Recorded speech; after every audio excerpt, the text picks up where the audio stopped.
নমস্কাৰ, আশা কৰোঁ সকলোৱে ভালে আছে। আজি আইনৰ এটি ইম্পৰ্টেণ্ট বিষয় লৈ পেলাই আপোনালোকৰ মাজলৈ আহিলোঁ। আশা কৰোঁ ভিডিঅ'টি চাই আপোনালোকে অকণমান হ'লেও উপকৃত হ'ব। কাৰোবাৰ পত্নী যদি আনৰ সৈতে অবৈধ সম্পৰ্কত থাকে আৰু সেই বিষয় লৈ যদি কাজিয়া পেচাল হয় আৰু তেওঁ যদি মাতৃগৃহত গুচি যায় বা অন্য ক'ৰবাত গুচি যায় আৰু গৈ যদি তেওঁৰ স্বামীৰ ওপৰত খোৰাকিৰ গোচৰ কৰে, তেতিয়াহ'লে তেওঁ খোৰাকি পোৱাৰ হকদাৰ হ'বনে নাই? যদি কাৰোবাৰ পত্নী অন্যৰ লগত অবৈধ সম্পৰ্কত থাকি এই ধৰণৰ গোচৰ কৰে, তেতিয়াহ'লে তেওঁ খোৰাকিৰ পোৱাৰ হকদাৰ নহ'ব। কিন্তু এজনী পত্নী আনৰ সৈতে অবৈধ সম্পৰ্কত আছে বুলি মুখেৰে ক'লেই নহ'ব। স্বামীগৰাকীয়ে সেই কথা আদালতত প্ৰমাণ কৰিব পাৰিব লাগিব।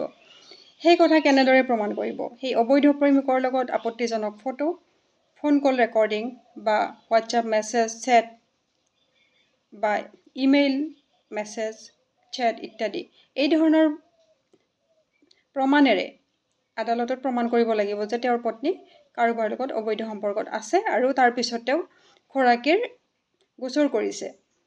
এইবিলাক কথা প্ৰত্যেকেই জনাটো অত্যন্ত প্ৰয়োজনীয়, কাৰণ বৰ্তমান সময়ত প্ৰত্যেকেই জানে যে এই ধৰণৰ সমস্যা বৃদ্ধি হৈ আহিছে।